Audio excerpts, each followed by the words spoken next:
So বন্ধুরা দেখতে পাচ্ছ আজকের সোনালী মুরগি কীভাবে চাষ করা হয় তার বুটিংটা আপনাদের দেখাবো।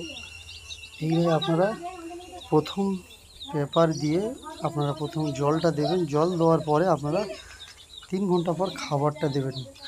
খাবারটা আগে দিলে কী হবে, তার কুসুমটা গলবে না, আর না গলার কারণে পাখিটা মারা যেতে পারে। দেখতে পাচ্ছ আমরা এখন হপারে কোনো খাবার দিইনি, একদম ঘুরে ঘুরে দেখাবো ভিডিওটা জুম করে।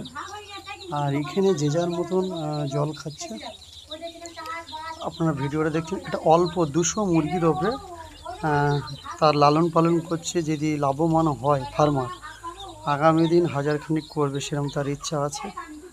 যদি আপনারা এই ভিডিওটা প্লিজ একটু শেয়ার করেন, আর কেউ যদি নতুন কোনো কেউ বন্ধু হয়ে থাকো চ্যানেল অবশ্যই সাবস্ক্রাইব করবেন, আর এইরকম ভিডিও পেতে আপনারা আমাকে সাহায্য করবেন। সবথেকে বড় কথা হচ্ছে এই মুরগির